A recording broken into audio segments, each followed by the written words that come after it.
Good morning and welcome back, ladies, gents and Pikachus. Welcome back to another analysis and breakdown of the Quran of the Muslims. Yes, we'll be breaking this thing down verse by verse once again into factual, logical statements in English so we can understand who or what is Allah, why does he want to kill us, and why do Muslims constantly deny this or try to deny it despite the fact of the evidence of their Quran and the events of the world. So before I start, I'm going to say now, if you have any doubts as to my factual accuracy, please buy and translate and read an Arabic Quran, because this one has got half the words missing so that we, non-believers, can be tricked into thinking that this is a peaceful religion. But it absolutely isn't if you read this one, which is the words of Allah, because he says himself he only speaks in Arabic. Once you've read this, you'll recognise every single word I have said before or I'm about to say now is 100% true of what Muslims actually believe, regardless of the denials they make. So, let's carry on with our debate fuel session where we learn in bullet point form and a fun, easy to remember format how we can win debates with these Muslims, and we will know when they're lying so that we can nail them up to the cross of their own words and demolish them with the truth. So, let's get back to it. So, last time we were up to Al-Baqarah, which is Surah 2, we're up to verse 159. And 159 says, Safa and Marwa are proof that Allah is real, so if you're a believer, you should go to them and you should run around them. Now, Safa and Marwa are two little foothills next to the big cube in Mecca. And what it says in the Quran of the Muslims is that this is a big, obvious proof that Allah is definitely real and the Quran should be followed. That people go to these two hills and run around them and they get good fortune for having done so, according to Allah. But as we know, if we watch the news, what really happens is people go there in ridiculous numbers, crushed all together because there's not enough space, and they run around all day in blistering heat and humid conditions, and many of them drop dead. I'm not even kidding about that. 1,000 people died 2 or 3 weeks ago doing that very thing. So unfortunately for them, Allah's prophecy that they would have great fortune and luck and have happy lives having gone to Safa and Marwa and done the whole running around like a dervish thing didn't come out. So they unfortunately all died, all 1,000 of them. A further 400 really badly injured. And as we know, this won't be talked about apart from a few articles in the news that we were lucky to get, in my opinion. And next year will be the same, the year after will be the same, and every year will be the same until they recognise this is the reason those people are now dead. And we'll carry on. So after that we have line 162, which says, Non-believers I will make a life of pain and grief in all things for. Now, this doesn't need a lot of explanation or extra theory attached to it. It's fairly clear what Allah in his grace and mercy is trying to say to us here. He is saying non-believers, i.e. everyone who's not a Muslim, he's going to make their life a misery by applying pain and grief to them in all things, unless they bow to him and worship only him and obey all his commands, which obviously they're not going to do, principally because they have good educations and morals and decency, and they know that this is a genocidal, foamy-mouthed rant from an illiterate demon pretending to be God. And they don't want to follow that guy, and they don't want to obey his ridiculous commands, like running around the 2 foothills and dying, so they're not going to do that. But nonetheless, verse 162 is that. So don't do it, remember it in your debates, totally bring it up, and see if you can nail these guys down with it. And they'll do what they normally do, cowardly run for the hills, Safa and Marwa, and hide, because that's what they do. 171... Jews and Christians are fathered by ignorant evil Satans. Now, this is one of my favourite lines. Verse 171 says, and I quote, Jews and Christians are fathered by ignorant evil Satans. Now what this means is that the ignorant evil Satans are actually Jews. So that's what this is really saying. Jews and Christians are all the fault of Jews. It was those evil, sneaky Jews. They were the ones that tricked people into becoming Christians in the first place. Jesus was a Jew. Even though in this book here, Jesus actually came down on a cloud and was a son of Allah and lived only in Mecca and didn't like Jews. That's what he said anyway in his own words. But as we know, his words don't mean an awful lot because he'll say something later which cancels them out. And Muslims will flatly deny it anyway, despite the fact that Allah will call them an infidel for having done so. Very confusing, but that's the theory and politics of Islam. It's absolutely mental. So, in retrospect, 171, Jews and Christians are fathered by ignorant evil Satans. Definitely bring that up with the Muslims. you could have a great, you can have great fun bringing that one up because they'll deny it, and then when they get angry, they'll admit to it. I've seen it happen myself, so you can't legislate for idiocy, and that's what you're going to get with these guys. So we carry on. 174. Allah will burn all Muslims who deny any of his verses forever in his evil fire. So this is a brilliant one to bring up. I absolutely love this one. So, as usual, Allah is hard at work putting his Muslims between two swords. So they have to get hit by one or the other. So what he's done here is say they cannot deny any of his verses. And that means they can't interpret them to mean what they want. They can't do what this book has done and take half the words out to make them sound a bit prettier and less genocidal, because then they are infidels. And as we know, infidels go to hell and burn forever. Off in the head, you're dead. And then you're tortured in the grave. So, O Muslims, unless you fancy that as your eventual fate, I suggest you stop denying these things, like that guy, what was his name? Jebediah Sabri. I said to him, right, I'll debate you if you answer me this one question, yes or no. Do you believe that Allah was wrong to say all non-believers should die? In the beginning of the book and throughout the book. And he would not answer it. He kept going, oh, I don't think it says that. Oh, it definitely doesn't say that. Although we know it does. So he's denying his Quran, and that means he's a bad Muslim and an infidel. So he's going to go to the same evil fire that we're going to go to now that he has said that. Which is just as well for us, because at least we'll get to share the pain of Allah's rage with actual Muslims. So definitely bring that one up if you get the chance. Then we move on to 176. Allah damns all those who question his prophecies, even though his prophecies are 100% all wrong. And that's just the fact of this book, as we know, because we've been reading it. So definitely bring that up in your debates. Say to Muslims, how can you follow this guy? He clearly hates your guts for a start. And all the prophecies that he's made so far have come out completely wrong. In fact, most of them have been the opposite of what has happened. It's almost like God's having a laugh with Allah by making sure all his prophecies are the opposite. He's like the worst gambler you'll ever meet. If he says Man United 2-0, Man United will then go on to lose 2-0. That's just the way it works with Allah. But nonetheless, Muslims and the Quran of the Muslims swear blind by this. Although we know from previous experience that them swearing blind equals nothing. They're not honest people. The Quran isn't honest. Allah's not honest. And that's what you can expect. Lies, curses, threats, and violence. And cowardice. So, then we move on to 189.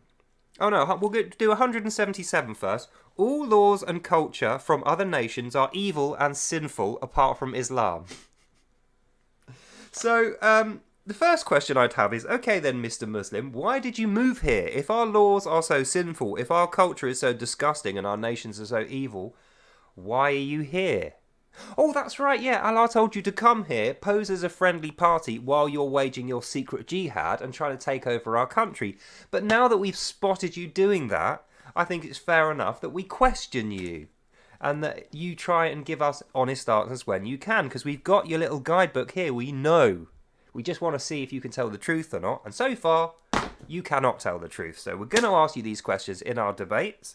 And we're going to bring up Al-Baqarah verse 177, which says, all laws and culture from other nations are evil except for those of Islam. And we carry on. 189. Phases of the moon are holy signs that you should attack the non-believers. So this is how insane this Allah guy is, okay? You're a Muslim, you're just sat in you're sat waiting for the sun to come up with another Muslim. And you spot the moon and you're like, oh, that's pretty. Look, a half moon or a crescent moon or whatever kind of moon phase it is. Oh, that's pretty. And the other Muslim goes, yeah, that's a sign that tomorrow when we wake up, we have to go and murder some non-believers. It's a sign from Allah. It's definitely not a daily occurrence that we can predict using science and maths. No, it's a sign of Allah. It's his divinity. And that means we have to go and kill everybody else. So just remember that. 189 phases of the moon are holy signs from Allah that mean go and kill the non-believers.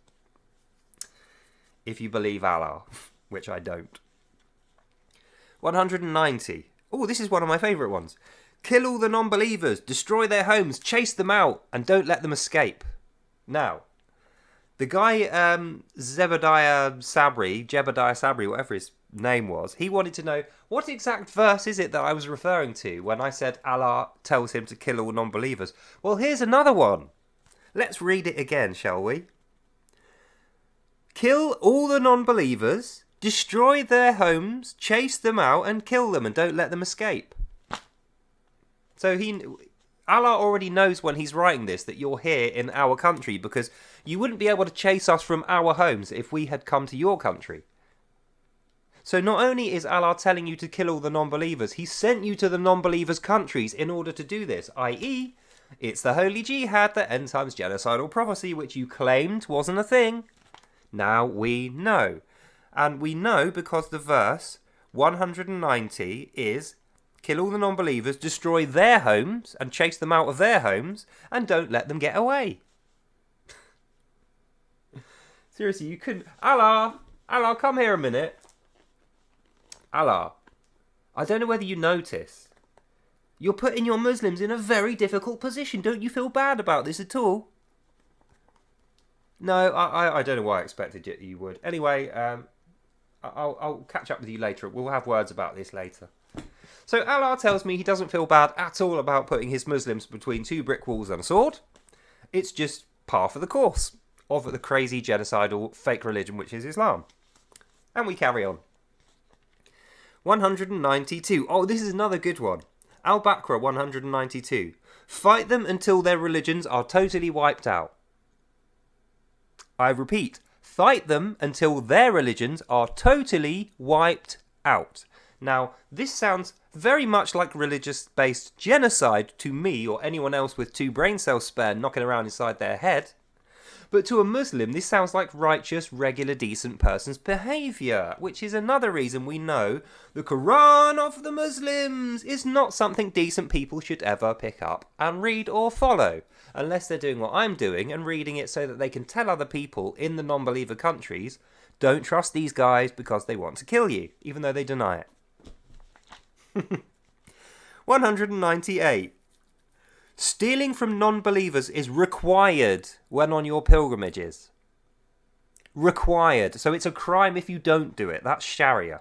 So the reason that Allah is telling them this, because obviously he demands that they go and do this cross-world pilgrimage every year. You know, they do I think it's called Umrah or Hajj or something like that. They do it to Mecca. But obviously he's got them living in poverty, and every time they loot a town and they bring back all the loot, they've got to give it to Allah, otherwise they're not worshipping enough, so they've never got enough money to go on holiday to Mecca. But never fear, O Muslims, Allah knows, he sees and knows all things. Allah has the solution for you. And that solution is killing a non-believer, stealing their money, borrowing it from a Jew, and then running away with it to Mecca. And then, by the way, when you come back, you're going to have to kill the Jew that you lent the money from, and return and hide in your mosque. That's exactly what it says in here.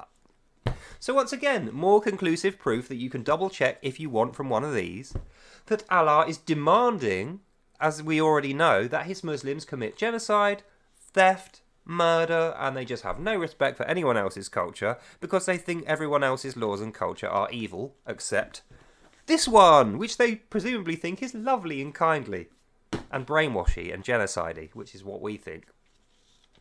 I'll carry on. 211. Do not disobey any commands or verses, or Allah will punish you as if you are an infidel. And he actually says, if you don't follow all his commands all of the time and show total obedience and have no doubts, you are closer to an infidel than you are to a Muslim. So he's putting a second layer of bitchiness over the top of saying you're an infidel by saying you're actually closer to a Jew than you are a Muslim. So you're an infidel, but you're even worse. You're like a Jew infidel. Brother. That's what he's saying. 213. Mankind used to be a single nation. That's how I created it, says Allah. But those Jews and Christians turned up and ruined it. Those evil Jews and Christians. We hate them. We're going to kill them all. That's what Allah says. So I hope you watched that episode, which I was enacting there with my fancy voices. Allah claims that at the beginning of time he created all of the Muslims, and that's all he ever created was Muslims, and everyone was happy and there was no war and there was world peace already. But then those evil Jews and Christians had to turn up and ruin it, and that's why we hate them. And then I was scratching my head going, hang on a minute, Allah, come here a minute, mate. I know you're busy, but so am I. Come on, Allah, come over here now. I won't warn you again. He's a bad boy today. He usually is much quicker. Right, Allah, I have a question for you.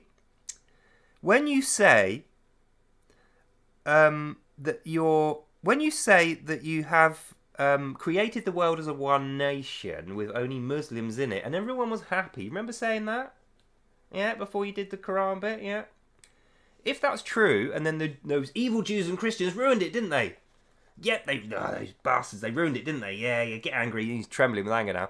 So when those Jews and Christians turned up and ruined it, how were they a thing if you created everyone as Muslims in a one nation? Ha! I knew you wouldn't be able to answer that because you're full of it, aren't you? So tell me, if you created everyone as a one nation of Muslims, where the Jews and Christians even came from? Yeah, that's right. Run away. Run away, coward. Allah's a coward. He can't even answer that because he knows he's wrong. Bad Allah. Bad Allah. No bacon sandwiches for you. Bed without any dinner. Kids these days. 1,500-year-old genocidal kids these days. So, the point I'm trying to make is if Allah is telling the truth, and he did in fact create the whole world only Muslims, and there were no Jews and Christians created, where did the Jews and Christians come from? Did he create them or didn't he? If he didn't, who created them? Is there another God who creates people who isn't him? Who knows? All we know is he created the world as a one nation, there was only ever Muslims in the world, and then Jews and Christians somehow turned up. At different times. Not at the time he created the people of Islam. So I think the basis of his argument there is totally flawed, as most of the things that he says are proven as complete nonsense. We know. Jews were first, then were Christians, then were Muslims. So he didn't create the one nation, and even if he did, there wouldn't be Jews and Christians at all. It would just all be Muslims, wouldn't it? So definitely bring that up in your debates, and make sure you flatten these guys out when they're trying to deny this or lie to them by saying, you're a bad Muslim. You're an infidel because you're denying Allah's verses, and you're not spreading the truth of his book like he demanded. So you're a bad Muslim, you're an infidel, you have no claim against me because you should be looking at yourself, oh bad Muslim infidel. I knew I was going to enjoy this one today. So we carry on. 214. Only Jew-killing jihadis get to see the paradise. So you think, well, at least somebody gets to see the paradise. I mean, sure, you have to live your whole life in war, and then war afterwards in purgatory, and then you have to get to the end times genocidal prophecy where everybody else is dead and then die, so that you can go to paradise. But if you're a jihadi, you'll definitely go, won't you? No, you will not, because what happens is at the end of the world when paradise is created, we know it's actually deep below the ground in a cavern full of fire with dead people hanging on the wall screaming, being tortured forever. So even though you've got 72 virgins, you're gonna have some trouble enjoying these virgins while you're having to kill the resurrected dead souls of the infidels, while you're submerged by fire in an underground cave, listening to the screaming of all the bad Muslims and the infidels hanging on the wall forever. So actually, when he calls it a paradise garden, I feel like he's tweaked the truth here. The paradise garden is the one that the book starts in, you know, God's actual paradise that he got thrown out of along with Adam after tricking Adam by lying to him. His paradise garden is Satan's hell. We know this because he describes it in here, the Quran of the Muslims. He describes it as being underground in the darkest depths, filled with fire and the screams of the non-believers. And just in case you didn't know, there's a later bit that says, you will flow like a river down, travelling through the earth to get to your final destination. So if we put two and two together there, O Muslims, if paradise is your final destination, and you're flowing like a river through the earth, now correct me if I'm wrong, but if you're going up, you won't be flowing like a river, because rivers flow down, neither will we be travelling through all of the earth, and you won't be getting to the darkest depths. So actually, the paradise garden up there, which you think you're going to, you ain't going there, O Muslims. Not if Allah's got anything to do with it, because he doesn't want you to. He wants you in the darkest depths, burning in his evil fire, like he's threatened to do throughout the book to other people. That's what this means, and in our debates, we should almost definitely bring this one up to make sure Muslims know, you can't lie to us, O Muslims. We know your book better than you do at this point. Probably because we actually bloody well read it, whereas you don't seem to. But anyway, we'll carry on. 217. You have to kill non-believers during Ramadan if you spot them worshipping other gods. So, considering you're in my country, O Muslims, or you're in other people's countries, we know that Allah has sent you to do jihad in other countries, because remember, You have to chase them from their homes. Their homes are not in your countries. So while you're in other countries and you're doing your Ramadan, and we're allowing this, we're not saying you can't have your religion. It's not like we're Islamophobes or we're evil. We're letting you do whatever you want as long as you follow our laws. So you're doing your Ramadan, even though we kind of think it's a bit weird. While you're doing your Ramadan, you spot some Christians, you have to go and murder them. Oh, sorry, you have to go and kill them. It's not murder according to you, it's righteous. It's glory according to you, it's not murder. But you're in our country and the laws are ours. You're our visitor. And it is murder to us. So if we catch you doing that, guess what's going to happen to you? We're going to sling you in jail, where you belong. So definitely bring this up in your debates, people. And we carry on. 225. Oh no, 225. Allah tells you can break all your oaths and you can lie as long as it's to those filthy infidel non-believers. So, I like this one. Because at the beginning of the book, or near the beginning of the book, Allah says, don't break your deals and covenants, O Muslims, because you'll be considered like a thief. Then he forgets he said that, and later on says, actually no, you can break your oaths and lie to non-believers, just not other Muslims. Despite the fact that you're in another person's country and there's not very many Muslims there. There's mostly non-believers. But he doesn't care about those guys because they're infidels and they're evil Jews and Christians and they don't want to obey him, so that means kill them. So this is facilitating the killing all the non-believers, which they like to deny. But as we know from the Quran of the Muslims, that's exactly what Allah wants and what he tells them to do. And they're infidels if they don't. And we carry on. 249. Oh no, we'll do 247 first. So 247 is Allah makes totally false prophecies about Taluth in the desert. So what happens in the Taluth story, which I think is actually at the end of Al-Baqarah, Allah's insurgencies are in the desert. There's like a little band of raiders, maybe 20, 30, maybe 40 raiders. And they have to go and kill Israel, which is a big walled city with 1 million people in it. And they're looking at the walls going, how are we even going to get in there, Allah? This is not going to work, mate. And they start questioning him, even though they've never questioned him before.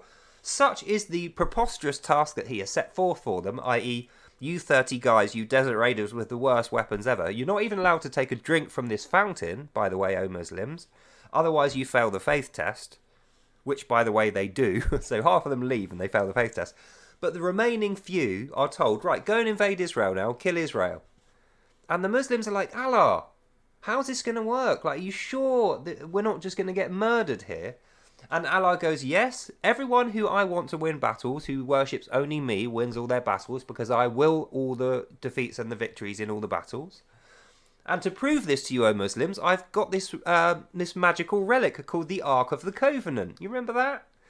The only problem is I've given it to Israel. They've currently got it. So in order to prove to you, O Muslims, that you're going to win this really hard battle, you have to go and win the battle first, get the relic from Israel. Then once you've got the relic, you'll know that I was telling the truth. All right, so off you go. And the Muslims at this point are like, this guy is out of his mind, but he'll kill us if we don't do it. So they sort of demoralised, trudging through the desert. They're like, oh, okay, let's go and try and kill Israel. And on the way there, who do they see?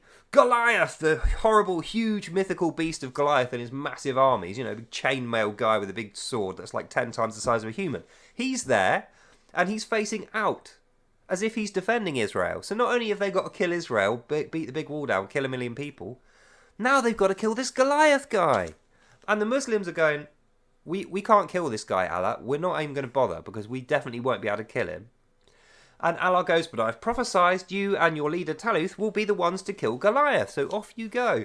And luckily enough for the Muslims, Goliath is eventually slain.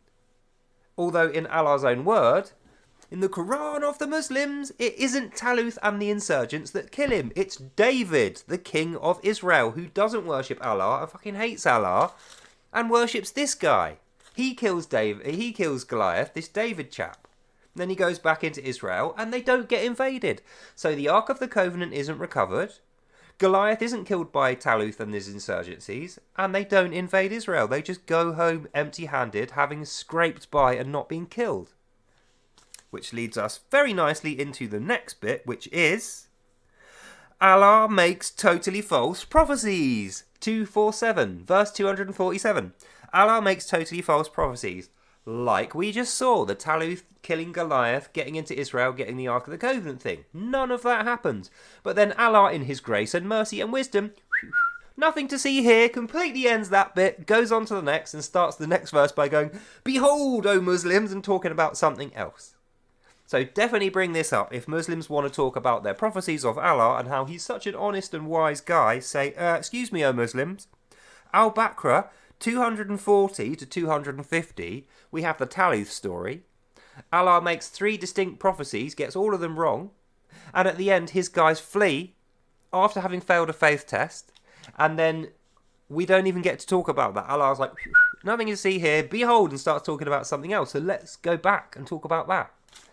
And as you can expect, Muslims will go, and they'll be, they won't want to talk about it much. But don't let them get away with it. Otherwise they will. Don't give them an inch, they'll take a football field. And we carry on. 246. Allah says his end time prophecy is never any doubt and is actually the fault of Moses doing a holy cow sacrifice. Now, this is twofold. So Allah says his end times prophecy is definitely in no doubt. So it's in no doubt that everyone else on earth is going to get killed by his Muslims, and then he's going to make paradise out of their blood and their bones. That's what he's described. And the reason that he says this has to happen is because Moses did a holy cow sacrifice. Now, you might not know this if you didn't read the very beginning of this book when he goes through that Egypt leads the Jews out of, Moses leads the Israelites out of Egypt bit. But what happens after they've escaped Egypt and Allah is stood on the shore and goes, "I'm going to kill you Jews in future, you filthy, horrible, evil apes. We hate you. We're going to genocide you all in a big war in future." That's my prophecy. He makes the prophecy. Moses takes his Israelites into the desert, starts to set up Israel, and to show favour to their God who has just rescued them through the miracles Moses was performing, they sacrifice one of their best animals. But they're too stupid and evil and dumb to do it, according to this guy. So they go, "Oh, Yahweh, we really want to do a sacrifice to you to show us how grateful you are. We're going to ask Allah how do we do a sacrifice to this guy?" I kid you not. Read it and buy it and read it and translate it yourself. If you don't believe me, that is what it says. So they turn to Allah, or Moses turns to Allah, and his exact words are, "Help me deal with these ignoramus idiots over here, these Israelites who are following me. They don't even know how to do a holy cow sacrifice. Last time they ate it, this time they don't know how to do it. They're just morons. They're self-destructive, evil, bad, and naughty. Allah, how do I make a sacrifice to him?" And Allah says, "What you do is you get a pretty sexy cow with no blemishes, not too old, not too young, and then you sacrifice that. Got it, stupid dumb Moses?" And he's really derogatory and derisory when he tells him. But the bit we need to remember is Allah's instructions are followed by Moses to make the cow sacrifice he later says is sinful. And if you don't know, the important bit to remember is this. After Allah has given him the instructions on the pretty sexy cow that he must sacrifice, he gives Moses no chance to say no. And he says, "Now go, do what I have commanded." And Moses goes, "Well, okay then." And he goes off and does it according to Allah. So when he says Allah commands, when he says Allah reveals his prophecy of the end time genocide and it's Moses' fault, it's actually not, it's Allah's fault, as we know from reading that early Moses bit. And if you didn't know, he's going to get it wrong even more in 246. That's the bit we just done, 252, where he says, "Remember guys, Goliath's defeat, that big Goliath guy that got killed, him being killed is a sign of Allah's prophecies being correct. Because he prophesied he would die. Only he prophesied that his guys would be the one that killed him, not David, who's never worshipped him and doesn't like him at all." So I think what we can say is the reason he's bringing this up, and you can say this in your debates to the Muslims, is because he screwed up another prophecy. So he's trying to, nothing to see here, go past it once again. And sure enough, in the next line, he's going to go, "Behold, O ye Muslims," and try and talk about something else. So don't let them. And that brings us up to our last verse, Al-Baqarah 256, my favourite verse of all. "All other religions and cultures are false and sinful and need to be destroyed. Brackets by you, O Muslims, because I'm not going to do any of my own dirty work. Muslims are going to do it all for me."